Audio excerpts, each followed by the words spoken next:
Good evening, good afternoon, good morning, wherever in the world. Welcome to the Armory. Welcome to Full Time Sports Network. Welcome to X as well, whilst being attacked by a fish. But I'm fine, I'm safe. I promise that it's all special effects. Welcome to Aston Villa 0, Arsenal 2 match reaction. Overall, the game was pretty poor, if I'm honest. It wasn't the greatest. That first half, I wish I could remove that from my memory because it was atrocious. Second half, better when Trossard came on, if I'm honest. Trossard was a game changer today. But obviously, we'll get onto that as well. But it did finish 2-0 to the Arsenal. So overall, you can't moan, can you? Let's be honest.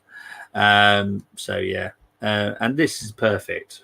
Big up to Silver One watching over on X. Massive statement win. It was massive statement because that was a shit performance by us, but we won 2-0. It's mad, but that's football. And it's another clean sheet. We've dominated West Midlands at the moment. Two West Midlands teams, we've beaten both of them. So I, being from here, happy as Larry. Big up to Gio Gunner saying bang bang game over. I like that. Maybe I should have put that as a title, bang bang game over. Tebby, already got your ratings in already. Hang on, I'm taking that off. I'll come back to those. I've starred them. I'll come back. Tebby always happy with the intro. Trossard has to start from now on. I'll be honest, I disagree with that due to the fact that when Trossard does start, he doesn't always perform very well. He seems to be better at coming off the bench. And same with Martinelli. Martinelli's pretty much the same as well. He's better coming off the bench. It's very weird that we've got two impact players. And as soon as one of them starts, they have a shocker. So, yeah, we need to find the right balance there somehow. Big up, Chris. Long time no see. Yeah, big up to you, mate. You joined me for the whole game. So thank you for that. We had over 6,000 people watching that stream. It was fantastic. We've got over 100 people watching now. So thank you ever so much. Really do appreciate it. But yeah, look, overall, I'm happy with the win. Because that's what you want your team to do is win. Looking at it very, very scientifically and very close up, really bad performance up until Trossard came on. No one was really no one really excelled. The only person, and I'm giving this person player of the match already, Sidpul's Raya, outstanding. Without him today, we could have easily have lost that. Easily. For me, he has. I think it will definitely be in the nominations for save of the season. If not, he might win it because honestly, that the save he did, the double save where one hit the crossbar, deflection came back. I'm critical of the defence by the way, because their reaction time was shocking. Never do F1. Then Watkins. Obviously, I think Watkins could have done better. But still, Raya still had to save that. Dead cert to be a goal, I think. But well done, Raya. So Raya's definitely, spoiler, Raya's getting my man of the match. Yeah. Other than that, it was what it was. It wasn't the greatest game, I have to be honest. I think they definitely had their chances, but Arsenal punished them. It weren't great from Arsenal until the goals. Trossard's clutch changed after that. Not good performance, but statement win. 100%. It was not a great performance. And to be honest, we did a lot of that last season as well. We played and we just managed to get wins. And you don't always have to play very well. You're not always going to play very well. You're not going to play well for 38 games. You need to play well when it matters. This game, for me, should have mattered because Aston Villa, top team. And for me, you should play well at every single game. But let's be honest, you're not going to. So, yeah, now obviously move on to Brighton next weekend. That is going to be a test. I think Brighton are a good team. They've bought very, very well. Temi, you're spot on, mate. I was not impressed by Partey today. I was not that impressed by Rice either, if I'm honest. I wasn't impressed by Odegaard. I swear, look, Aston Villa is very close to the Birmingham airport. Now, unless he's moonlighting as one of those air traffic control dudes, I honestly don't know what all the arm movement was about today, because he seems to move his arms, but you can't hear him. It's all well and good pointing that way, but he's not saying anything. Now, unless you're looking at him, how on earth are you going to know that you're pointing over there? You're pointing at. He needs to be more vocal. I've always said this about Odegaard. He's a very nice lad, but he needs to be way more. He needs to be way more vocal as a captain. He's so quiet, bless him. Bobby, player of the match is 100%. Didn't come on. He gets a 10 out of 10. He didn't come on today, so he gets a 10 out of 10 easily. Yeah, I got Odegaard's ball in Nigeria. Yeah, less said about that shot, the better. Jeez, that was horrendous miss. Just like, oh, yeah. But I'm not afraid to say what I think. You know, a lot of people are very protective over their favourite people. I don't care. All that matters to me is my club. And for me, Odegaard needs to be way more vocal. I feel that we're so lethargic, and what I expect from our captain is just to wake him up a bit. I don't hear that from Odegaard. I don't.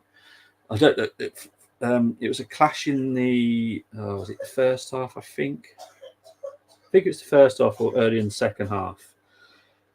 Saliba clashed with McGinn and all kicked off over the far side. I can't remember if it was the first half or the second half. I think it might be the first half, actually, now thinking about it, because it was that way. And Odegaard was very quiet, just pushing the players away. Jorginho, who's clearly a vice captain within the training circle, was more vocal. And it doesn't surprise me, because that is the type of person Jorginho is. But Odegaard just needs to be a bit more vocal sometimes. That kid Rodgers was all over our midfield. That shouldn't happen again. Not really, I'll be honest. Look, Rodgers is a very good player. I've always heard very good things about him, but he's definitely nowhere near the finished article. But he literally tore our midfield apart today.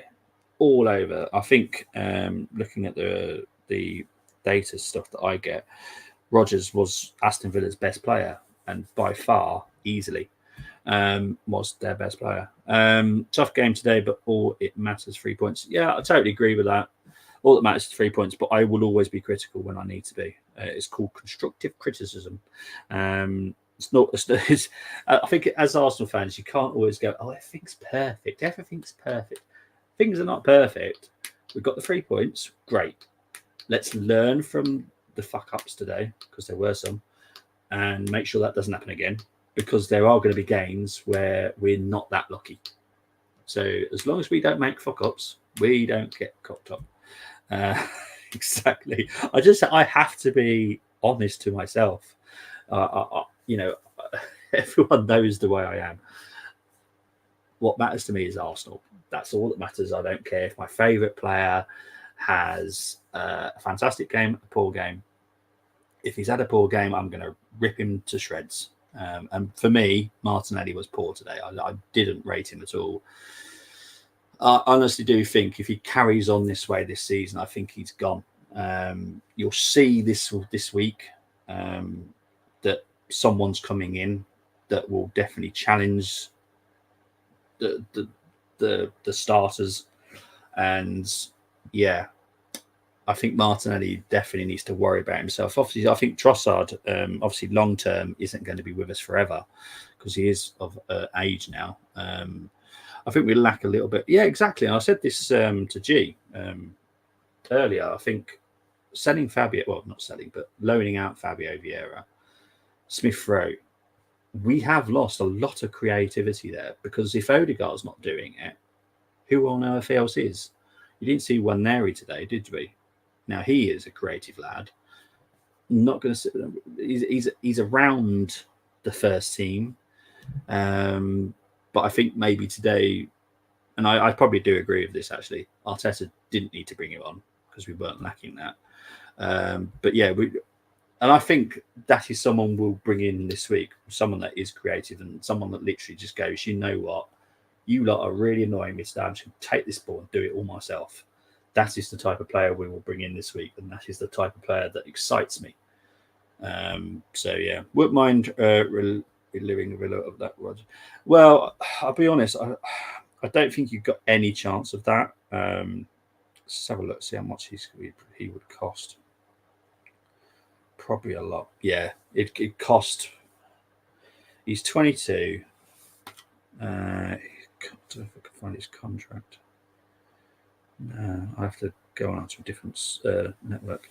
But he's going to be worth 30, 40, 50, 30 to 40 to 50 million. Now, the reason I've said it like that is because the English tax, he's an English player. You're paying from Premier League club to Premier League club. So they're going to want to add a little bit extra to that. So I'm going to save between 30 to 50 million quid easily. Raya has made us forget Ramsdale. He has. To be fair, it was nice to see Ramsdale smiling on the bench today. Obviously, they're all happy about Timber started his first game. Calafiori made his debut as well today. So positives there. So I'm going to blow my nose here before it just comes out of nowhere. So I think it's going to come out now. I think it's going to beat me here. There we go. That'll do. I'll sort my nose out in a minute. But yeah, overall, it was a decent game. Trossard had a great finish. I'll be honest, party goal, I only saw the end part. I remember Trossard was going down on the left. Something might have happened because unfortunately my Sky died. So I didn't actually see the cross.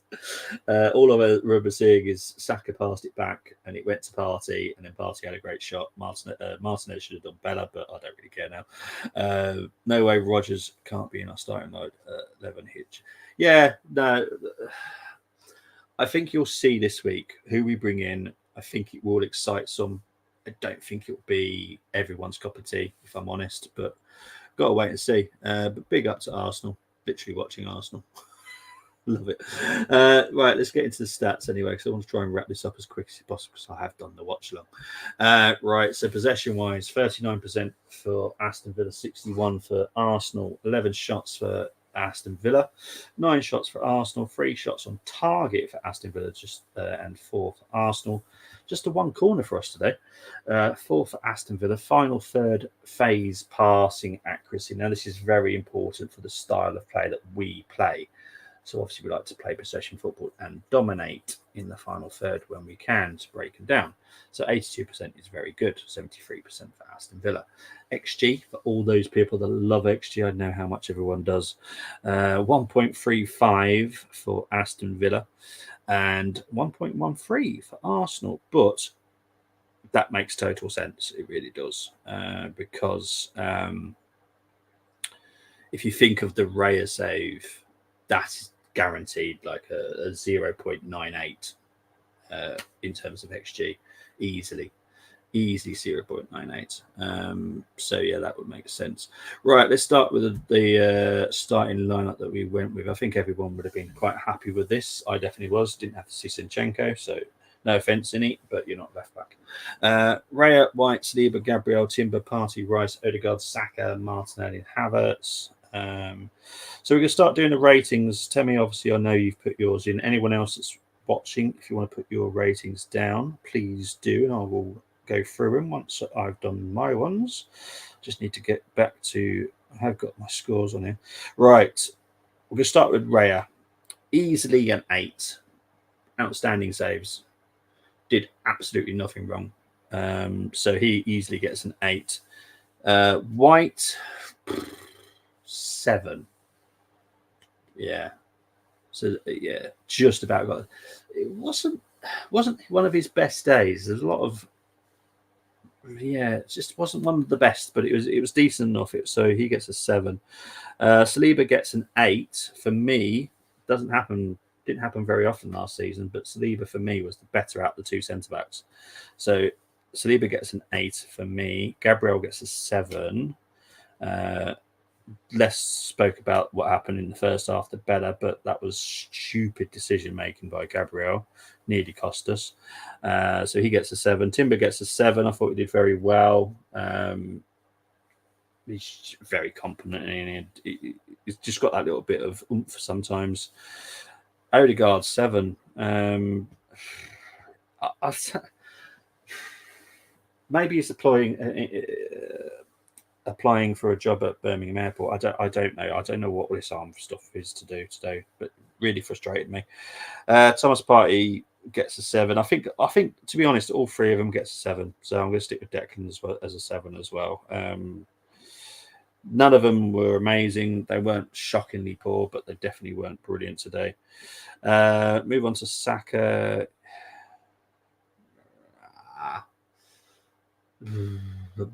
8. Just 8.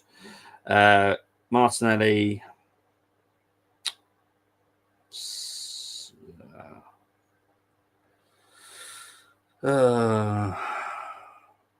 Trying to think something positive about him, but I can't. So I'm gonna only because I'm giving Havertz a 7. I don't feel comfortable giving Martinelli a 7 as well. So I'm going to give Martinelli a 6 and Havertz a 7. That's just me. I have to be honest. Arsenal giving Raya a 9. No, fair enough. Everyone knows me well enough now. I'm quite harsh on numbers. I don't. You very rarely hear a 10 from me. I'll tell you that now. Zinni gets a 10 for not playing. I really are. I know I'm harsh on numbers. People are underestimating how good Villa were. They will kill teams this season. Us beating them as we did is amazing. Oh, 100%, mate. You know, Villa weren't great today, but they were definitely better than us. And at the end of the day, Aston Villa are in the Champions League for a reason. You know, they're top 4 finishers last season. They're a good team. They've improved as well on the team they had last season. Get the 90 for getting sold. He will, well, I'm 99.9% sure he's going to get sold this week. It all depends on the Jesus situation. Now, obviously, Jesus is out. He's got an injury. Depends how bad it is. If that's a bad injury, which I've not heard it is. But if it's a bad injury, then I think we may have to think again.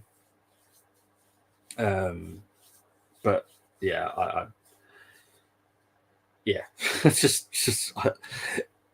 the thought of Havertz getting injured and then Nketiah starting is just hurting my head, if I'm honest. So I hope that doesn't happen. So yeah, I'm going to get into your scorings now, Tem. Right, let's have a look. So Temi's given Raya 11, man of the match. Everyone else 10. Fartinelli 6. Ghost of Earth's 5. Really? Wow. I see it. So don't get me wrong. I'm definitely not knocking you because I did think he wasn't great today. No, I'm with you on that one. For me, he was totally not there. Martinelli definitely a 6. Clutchard 9. Canal Maldini 1000. Arteta 10. Understood the assignment. We'll get on to Arteta in a minute because I think we need to have a little bit of a chat, but we'll get to that in a minute. So we're going to quickly go through to the subs. Trossard for me gets an 8. I think without him, we wouldn't have won that game. I'll be honest. I think we would have been a draw. Which I would have taken a draw. I predicted 2-2 in the preview, but yeah, I think without him we wouldn't have won that game at all. Calafiori did, and you know what? I'm going to give him a 7 because what he did at the end to Martinez wound up a couple of Aston Villa players. I'll be honest, he deserves a 7 for that alone because he was fantastic. Really did cheer me up because it was a hard watch, that game. Yes, it's great to walk away with 3 points, but there was definitely some points that I'm like, oh geez, we need to sit down and have a chat about this. But yeah, Calafiori he is our Italian Benjamin, isn't he? Jeez, it's so funny. Oh, he did crack me up. So he gets a 7. Nelson, I'm not even going to score because he came on for like 6 minutes. But yeah, he came on. So we're going to mark Arteta in a minute. Big up to Moss. He's happy, back to back. Yeah, well, don't get me wrong, but you know me, I like to look way deeper than just celebrating 3 points. I need us to be perfect. And the reason I need us to be perfect is because we have a juggernaut to compete against, and I want them to be beaten. So I will always look at the little details, even if a game was won perfectly, I will still look at the little details. Party time, well done, Trust Boss, and great games. The League of Timber, well done. Saka, not bad at all. Thanks, Tross. No, I agree. But we were talking about Odegaard. I was slightly disappointed with him today. I'll be honest, I was slightly disappointed with all 3 of our midfielders. I did feel that Rodgers literally took over that midfield, which is not great, if I'm honest. Martinelli had a bad game. Yeah, just a couple of talking points, really. But we'll get on to Arteta now. Rating for Arteta. For me, he's got to have a 9, hasn't he? Because he made the substitution. So yeah, for me, a 9. I think again, if he didn't bring Trossard on when he did, you know, who knows how that game would have gone. I would have liked to see Nwaneri as well, but hey ho, not. Hang on, what's this? Oh, hang on, pressing the wrong buttons for some reason. Odegaard, not bad, not great. He needs set tempo. Well, we need someone to set the tempo because today, even the commentator, I don't know what your commentators were saying, Moss. Obviously, you watch different ones to us, but they were saying like we are more dangerous when we're setting the tempo. We weren't setting the tempo today, and it was really, really bad. So I'm just glad we got the 3 points. Now we move on to Brighton, which I think is a real big test as well. I thought, yeah, well, less said about them, the better. Tross so good. Calafiori are going to be a good. Honestly, Calafiori is going to get a lot of yellow cards, I'm sure. But I just love him. It's just he makes me laugh already. The fact that he wound up Martinez and wound up a couple of their players made me smile. So yeah, but look, that is what it is. Yeah, I'm going to go fishing now, as you can see. It was hard to do today, but Odegaard, he does need make that tempo having. I agree. Yeah, well, like you'll see this week, Moss. We're bringing in someone that is got creativity this week, and I think we need that for like when Odegaard is struggling for whatever reason. We need that someone else. Now, Saka, Martinelli don't really do that. So with someone else coming in that has creativity, at least we've got someone else that we can rely on. And Nwaneri can do it as well coming off the bench. So hopefully they will be registered in time. Well, when do we play Brighton? We play Brighton on Sunday. What day do we play Brighton? Is it Sunday we play them? Let's have a look. Oh crap. Okay, so we play them at 12:30 next Saturday. That's a pain in the ass because that means we have to register that player by a certain time on Friday. Okay, Jesus. Right. Right, okay. Well, let's hope we do because I would like him to be, because I know he's playing for the club at the moment that he's at. I know he's going to be up to fully match fit. So, yeah. Okay. So 12:30. Yeah. 5:30 for you. Yeah. Well, Nwaneri, to be fair, he is, but we need to make sure we're giving him chances this season. So far, it's great to see him on the bench. But yeah, we need to give him chances. I don't think today's was the right game for him. I don't feel we really needed him today. But with us losing Fabio and Smith Rowe, we definitely need some more creativity. So the player that comes in this week will add to that. And I feel that will be a bonus eventually. But anyway, obviously we've got 300 people watching now. Thank you very much. Please do subscribe to the Army TV on YouTube if you can. Please do hit a like on whichever place you are watching right now. But guys, really appreciate it. I'm done. I will be back tomorrow for a neutral game, Liverpool versus Brentford. I shall, Chris, if you're still watching, mate, enjoy the game tomorrow. I know you won't be in the chat, but I'll be thinking of you at the game, and I shall speak to everybody really, really soon. Take care. Enjoy the rest of your day, evening, wherever you are. Bye-bye.